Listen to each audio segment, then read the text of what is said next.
Does that sound good? Never to lose faith, even when losing our way. If we could just get that nugget, right? If we could just get that nugget, and through the eyes of compassion and through the eyes of love, witness our own lives, how would that change the experience of living? And how would this change the world? So, are you brave? Are you ready to take on an adventure in spirituality? Because if you're here today, you're here by divine appointment. You may have thought that you just came for one Sunday. But if you're here today, I challenge you to this.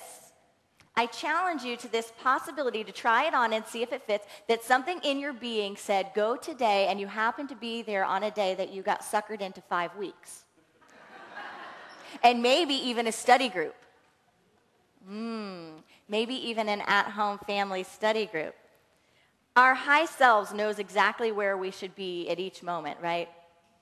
Perfectly designs our lives so that in an attentive state, when we're listening and when we're aware, we can have that experience of recognizing that everything needed for our spiritual development, for our unfoldment, for our peace of mind, and for a birthing and an expressing and an experience of that love within is right here, right now, all the time. Amen? Oh, but we don't always feel it. But every time we amen it, it's good because it's like we're activating that, right? But we don't always feel it, do we? So it is good to be brave. Bravery transforms fear into faith, fear into excitement to be used. It takes insecurity and it rolls it around and it births confidence. Bravery is about being present to every moment, being present while we're here, being present and open to experience what is. And in fact, one of the bravest, boldest moves I think a person can do on this human spiritual journey is to be in non-resistance, present to what is right in front of us, and still stay in that space of having our faith, not losing our faith, even when the mind judges it and says, it looks like a mess. What do you think about that? We are walking the hero's journey. This is known by many names in spiritual traditions and faiths and in the unchurched population of the world. It can be called overcoming. It can be called redemption. It can be called transformation. It's all alchemy, and you are the alchemist. It is taking what seemingly doesn't work and what seemingly seems opposed to me or separate, what I seem to be resistant to, and it's allowing that open space through openness, allowing it to transform before me and within me and among this greater me that is us. This is an adventure in spirituality. I invite you to try it on in the unity way. So what does that mean, to try it on in the unity way? Charles Fillmore, Unity's co-founder, had some nice words to share about leading and teaching. He encouraged us all the time not to trust something, just like the Buddha, right? Not to trust something because he said it, but to try it on. Try it on and prove it and see if it works for you. And only then and then do you fully take it on and then share it with others. But try it on. Don't trust it because I said it. And he always said that little token statement, I reserve the right to change my mind. Because it's not about making declarations or dogma or writing books and statements that we then have to squeeze our spirits into.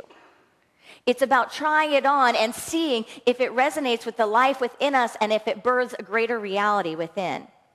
In Talks on Truth, Charles Fillmore said, it is the eternal binding of the thoughts to some external authority in book, creed, or tradition that keeps men and women in bondage to the lower world. Now, he wrote a lot of books, though, didn't he? A lot. And we're getting ready to study a book. Does that mean we're ready for some bondage? No. So it's approaching it in the unity way. That means with open awareness, with the divine spirit of wisdom within, merging with all we know, embracing every divine appointment that goes before us, and diving in. So I want to share with you a couple of beginning thoughts that Dean Slider and Charles Fillmore actually had pretty much in common. And let's say this a couple times together. Dean Slider, say it. He's probably going to be coming next year, so we want to make sure that before he gets here, we stop calling him Sluter and Sluter Slider and all of those things. Dean Slider. All right, so here we go. In the introduction, when he shares on why he wrote this book and what it's about, he says this. In doing so, of his aim to write this book, in doing so, I make a point of drawing on any tradition that promotes compassionate outer behavior and enlightened inner awareness. Sometimes I think that I should wear on my wrist one of those "What Would Jesus Do" bracelets on one left wrist and one that says HWBS, How Would Buddha See, on the other. I'm just interested in what works. That's what Charles Fillmore set out to accomplish, to look at, to discover. I am just interested in what works, a sort of dogma-free spiritual street smarts. I'm trying to sum it up in as many points as you can tick off on the fingers of two hands and say, here's what it comes down to. Does that sound good? That matches Charles Fillmore. He also goes on to say that these are practical tips for raising our awareness and our life to the highest possible state. Sound good? He goes on to say that the commandments, the 10 commandments, talk about what we should do. And a lot of times in spiritual practices, we talk about how we should be, but not as much about how to get there. So he says that this is more about the inner awareness from which our outer behavior springs. So if we've ever had that experience of, I want to be like some leader or some spiritual teacher, some master throughout the ages that had a gift to share, and we know we want to have that beingness, well, how do we arrive at that beingness? So this is an exploration of that arrival. He also goes on to say, don't accept or reject anything out of hand, but check it out. Test it in the laboratory of your own experience. Taste it as it is before actually salting it with preconceptions. That takes a lot. To try something on as it is without putting our old patterns, our old thoughts, and our old beliefs. Walt Whitman said, "You shall no longer take things at second or third hand, nor look through the eyes of the dead, nor feed on the specters in books. You shall not look through my eyes either, nor take things from me. You shall listen to all sides and filter them for yourself." He goes on to say that if you connect with these principles, just like every Sunday here at Unity, if you connect with these principles, apply them wholeheartedly, we're talking about a complete transformation of our lives, he says, and that won't come from a superficial commitment. He says what begins as a casual flirtation eventually takes everything you've got. Are you brave? Are we ready? So the premise of this book starts with the idea that we know in Unity about the light within us. Because there's nowhere else to look. Once we really get it and we take off the labels, we take off all the misconceptions, draw the curtains open so we no longer have all of the dogma, all of the what we were taught and what we weren't taught, attached to everything that we think. We arrive at the same idea through many spiritual traditions. And that idea is that there is a light within each one of us. And that light is what we are here to expand. Some call it the kingdom of heaven. Some call it God consciousness. Some call it nirvana. But it is that dimension, that realm of consciousness that is pure beingness. That in which lies happiness, in which lies freedom, in which lies wisdom. That it is accessible and available to each and every one of us. If we have not experienced that truth, if we have not seen it working in our lives, that doesn't mean it won't work for us. We simply need to have a willingness to try it on and to test it out. It is a realm of consciousness that is boundless. Unfortunately, sometimes it's a realm of consciousness that's also invisible. So the human eyes tend to forget it. Our human conditioning tends to fall asleep to it because it's not in our face every day like our hands and our feet. And so we begin to slowly enter into a state where we don't remember to use this consciousness. But that doesn't mean it's not there. It's always there. So what is it that we're looking for? Dean talks about it like this. A lot of times, when we're talking about spiritual ideas and spiritual principles and experiences, we're waiting for fireworks. Even in meditation, when people begin with meditation, it's like people begin and they sit down for maybe a 20-minute meditation and they expect to have some blissful, enlightened experience. And what do they have? The absolute nightmare of hearing every thought that they usually get to go so fast that it kind of just drifts in and out. But there are all the nightmares just shouting at you, right? Have you experienced this? Bombardment.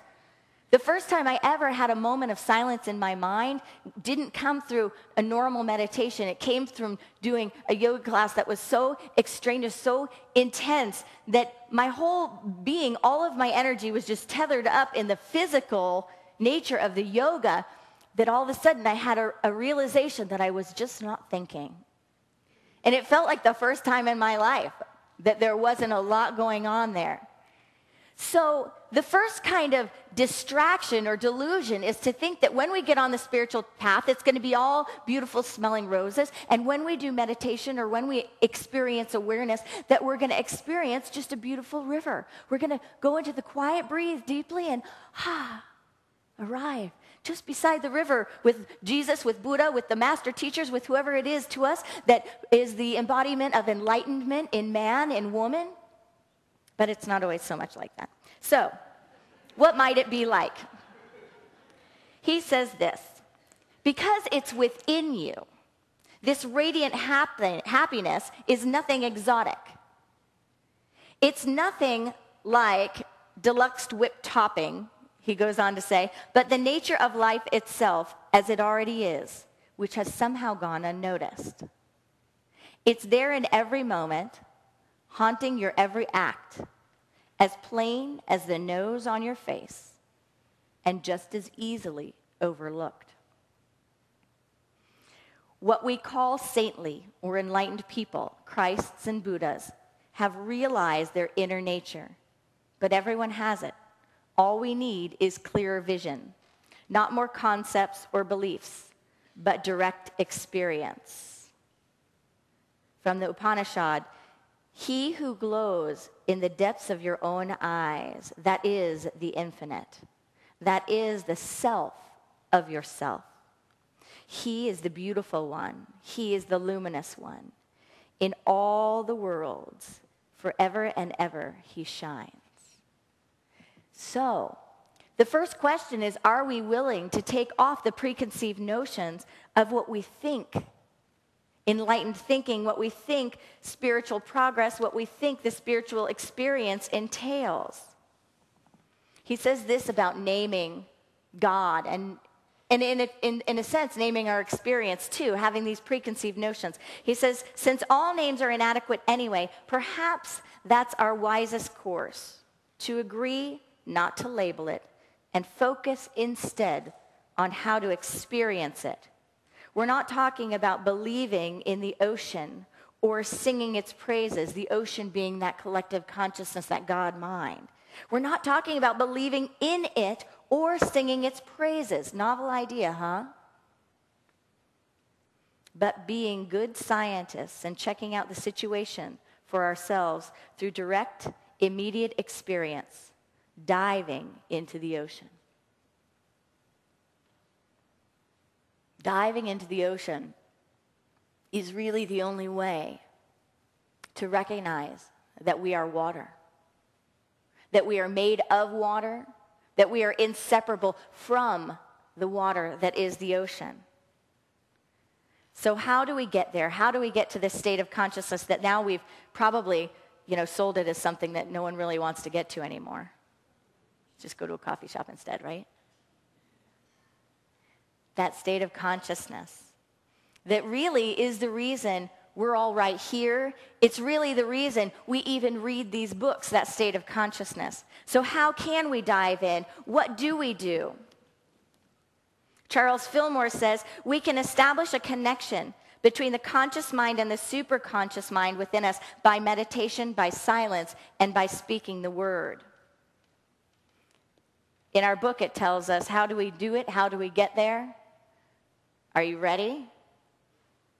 Do you have time this week? You're going to need a lot to do this. A lot of money, a lot of time. Are you ready to clear your schedule?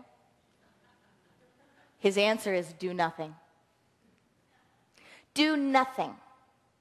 Rest in openness and reserve periods of time for openness. Even if it's setting an alarm on your clock, on your phone, whatever it is, so that many times a day you just stop and rest in openness.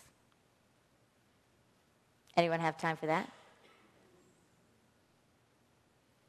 How often do we give ourselves this time to just stop, to let go of any ideas, let go of the judgments, let go of the trying, and just stop to be present? It seems so simple that something like doing nothing could actually be the portal to everything. And it is counterintuitive and counter what everything teaches us in the outer realm, in the outer world, because we are taught that you have to read more, seek more, do more, get more, give more, be more all the time. And is anyone tired yet? I still have this little thing with technology. I just don't quite get it, because I know conceptually that it was invented to make life a lot easier and to give us more. But I kind of look at my life, and then I kind of look back at when I was a kid, and then, you look back, and it doesn't. Are we experiencing a lot more time right now to just be free? Like, you would think if I had to just wash my clothes by hand every day and scrub them on a washboard, I mean, I have one, but if I had to do that, and every night when I got home, I would have so much less time. And now I just get to stick it in a little thing, put a little soap in that I bought at the store. No one had to make it. I didn't have to put it together. And I stick it in the washing machine, close the thing, and then I go upstairs and I can do all this other stuff, right? So I should have more time. So are we going to wait for technology to change it for us? Is it going to do it? No, right. Why? Because we are the ones in charge, right? We made the technology to serve us. We created our lives so that we can be an expression of life. And the only one in charge is us. So time. Sitting, doing nothing. In Zen, it's called shikantaza. Wikipedia describes this word, shikantaza, this Japanese word, in 4 parts. Shi means tranquility, it says. Kan means awareness. So tranquility, awareness. Ta means hitting exactly on the right spot. Ta. Not one atom off. And za means to sit. So tranquility, awareness, right on the exact spot, sit. Tranquility, awareness, right on the exact spot, sit. That is what our Unity co-founders taught as well. There wasn't a teaching of meditation or going into the silence to just sit there and flop and take a nap. It was actually an active, alert, expectant state of awareness. But with that, it was also complete openness. Complete openness. Coming with that, but with nothing. Very Zen, right? Hold this space, make this commitment, but have nothing attached to it, have nothing in it. Do it for the sake of doing it, for the pure purpose of doing it. That's what Charles and Fillmore did with their covenant that they made when they started Unity. In their covenant, it reads that they are dedicating themselves, and in return, they are expecting to render an abundant supply of all things necessary to meet every want, but this is the key part, without making any one of these objects without making any one of these the object of our existence. So it's without making it the object, without having to even totally focus on it, but going into that space, going to source. And in that dedication, knowing that all things come. So going to source for the pure purpose of resting in openness. Not passive, but actually alert and content-free. That's a big deal, the piece of content-free. Because we put a lot of content in everything we do. We're taught that content means meaning. And this spiritual practice is about deconstructing the meaning. It's actually about taking all of the content out. And when we find it, opening the door and saying, okay, yeah, you can go on out and play. Okay, yeah, you can go on out and play. And removing the content so that we can fully become present. Because it's not that everything that is ever given, will ever be given, and have ever been given has been given to everyone but you or but me. It's that piece of awareness. We become taught and trained to focus on one aspect of awareness and to actually block out, to ignore the rest. One of the things I found really interesting about this reading is he talked about boredom. And he referenced boredom and said, boredom is actually inattentiveness. If one is bored, they're not paying attention.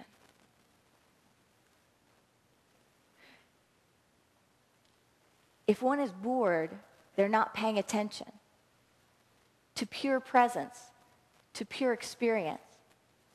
Because when we're paying attention to pure experience, he says we have 360-degree awareness. There's a great story that illustrates this in the book, and it's about a child getting a shot, a vaccine. It's pretty cute. To be open is to be receptive to all 360 degrees of our experience, not stuck in the 5 or 10 degrees where we are pushing and pulling, where we have craving and aversion, where we have attachment and detachment, where we have connection and separation, right?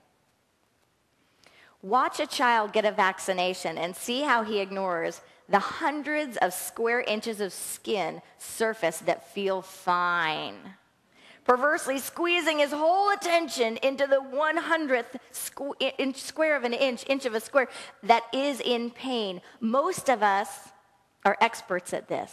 Can you just visualize that, right? A child getting a vaccine, and you could just picture it, just everything else. But really, if you get zen about it, it's like all the attention, right there. But then the whole rest of the child, like all the other skin, it's great, it's healthy, it's happy. Nothing wrong anywhere else. Isn't that how the mind works, though?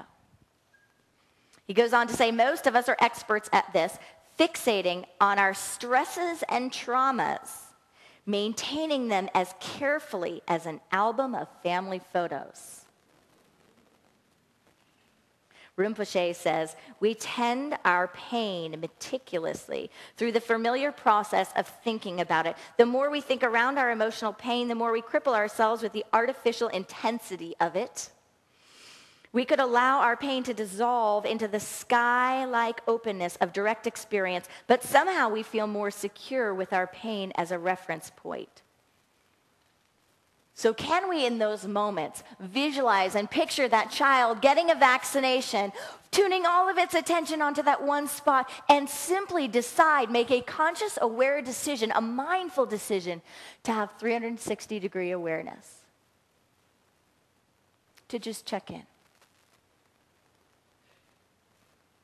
to rest in openness, check in with the great all, and see what else is there.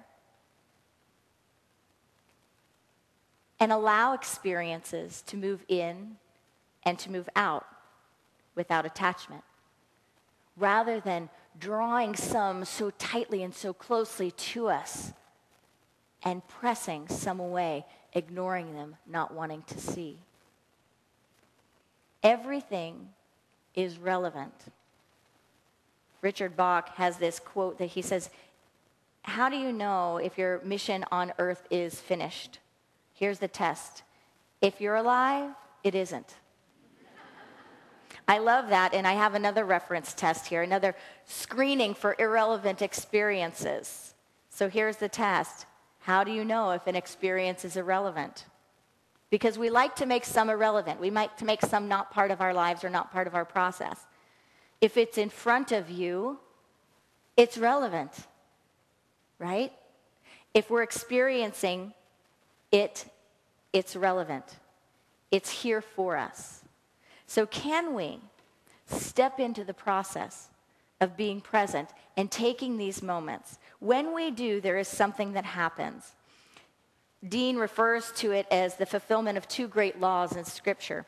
You shall love your God with all your heart and with all your soul and with all your mind, and you shall love your neighbor as yourself. To love your God, to love the great source, the great spirit with all your heart, your soul, your body, your mind, is to be in attention, to pay attention to it, to be centered in that attention. When we are centered in that attention, a new compassion births, a sacred service births, a generosity births, because those moments of peace and happiness, holding that commandment, those moments of peace, those moments of deconstruction and having pure experience are moments of coming from our true nature, coming from our mindfulness, rather than from our unmet needs, our cortisol, our stress, our unfulfilled desires, our pain bodies, our scarcity thinking, etc., our mental hoarding, our fears, our distrust, our distance. We come from presence. And the more we come from presence, we begin to live with a trust. I'm okay. Everything's okay. I can live in openness and I can live in kindness. Dean calls okay openness and kindness. I begin to live with a trust, and as I live with a trust, a security develops. That security is a faith that I live in a supportive universe, a universe of loving kindness where it is safe to live with an open heart, a heart that circulates, a heart that generates. That in fact, that circulatory flow of giving and receiving is much safer than the ego's desire to isolate and to separate, to segregate, and to project. And then when that is our experience, that safety, we move into that service where we serve by nature of our being. Emily Cady says we must each learn how to wait renewedly upon God for the infilling and then go out and give this infilling, give it to every creature that we have received that comes by our way as Spirit leads us to give, either in preaching, teaching, or silently living the truth. That process, in turn, expresses itself as generosity. We arrive at generosity, where the happiness of another is important to us, and we are always giving and in service to that peace, to our interconnectedness of all life. So are we willing then to bravely step into 360-degree awareness, to practice openness and to practice kindness, continually creating this home by pulling heaven out from the invisible into manifestation here on earth? Charles Fillmore said it like this: whatever we bind or limit on earth in the conscious mind shall be bound or limited in the ideal or heavenly realm. Whatever we loose and set free in the conscious mind here on earth shall be loosed and set free in the ideal and the heavenly. Dean Slider said it like this: we are the agency through which the kingdom on earth is as it is in heaven. We are the ones who must transform the world, starting with ourselves. Namaste.